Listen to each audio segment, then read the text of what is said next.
So এবার আমি আলোচনা করব সেন্টেন্স কমপ্লিশন টেস্ট, অর্থাৎ এটা কিন্তু সেট নেট এবং আগত্য যে এসএলএসটি তার জন্য কিন্তু ভেরি ভেরি ইম্পর্টেন্ট। সুতরাং মন দিয়ে দেখবে, কারণ তোমরা জানো এখন কিন্তু সরকার বিস্তারিতভাবে করে দিয়েছে ইউপিএসসির ধাঁচে। ওকে, তো দেখো সেন্টেন্স কমপ্লিশন টেস্ট এটা কিন্তু প্রবর্তক হচ্ছে জোসেফ এম স্যাক্স 1950। এটাকে কিন্তু স্যাক্স সেন্টেন্স কমপ্লিশন টেস্টও বলা হয়ে থাকে।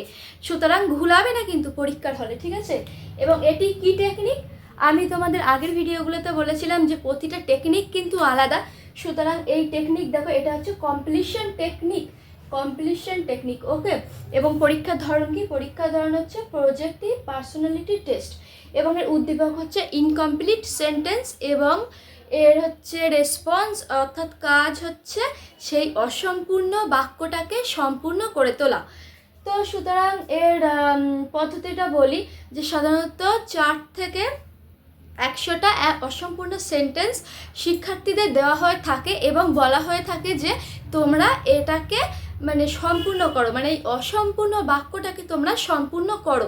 এই সম্পূর্ণ করার মাধ্যমে মানে প্রতিটা শিক্ষার্থীর যে আলাদা আলাদা প্রতিক্রিয়া, আমরা জানি যে প্রতিটা শিক্ষার্থী কিন্তু আলাদা এবং ভিন্নধর্মী। তারা যদি যমজ সন্তান হয়ে থাকে তাদের মানসিকগত দিক থেকে তারা কিন্তু ভিন্ন, তারা কিন্তু এক না, ঠিক আছে? তাহলে কি হলো, প্রতিটা শিক্ষার্থী কিন্তু আলাদা আলাদা অ্যান্সার করবে। তাহলে এর মাধ্যমে কি জানা যায়? দেখো, এর মাধ্যমে হচ্ছে মানে শিক্ষার্থীর যে ব্যক্তিত্ব এবং অবচেতন মনোভাব মূল্যায়ন করে। কি করে? শিক্ষার্থীর পার্সোনালিটি মূল্যায়ন করে এবং অবচেতন মনে যে দ্বন্দ্ব আছে, দ্বিধা আছে, না ভয় আছে, নাকি ভালোবাসা আছে, এইগুলো কিন্তু পরীক্ষা করার জন্য ব্যবহৃত হয় এই সেন্টেন্স কমপ্লিশন টেস্ট। ওকে, এবং একটা এক্সাম্পল দিই যে মাই মাদার অলওয়েজ, তোমরা কি বলবে বলো তো? মাই মাদার অলওয়েজ কি টিচ মি, নাকি my mother always hurt me, নাকি my mother always save me, নাকি my mother always support me? কোনটা বলবে তোমরা? অবশ্যই কিন্তু কমেন্টের মাধ্যমে জানিও।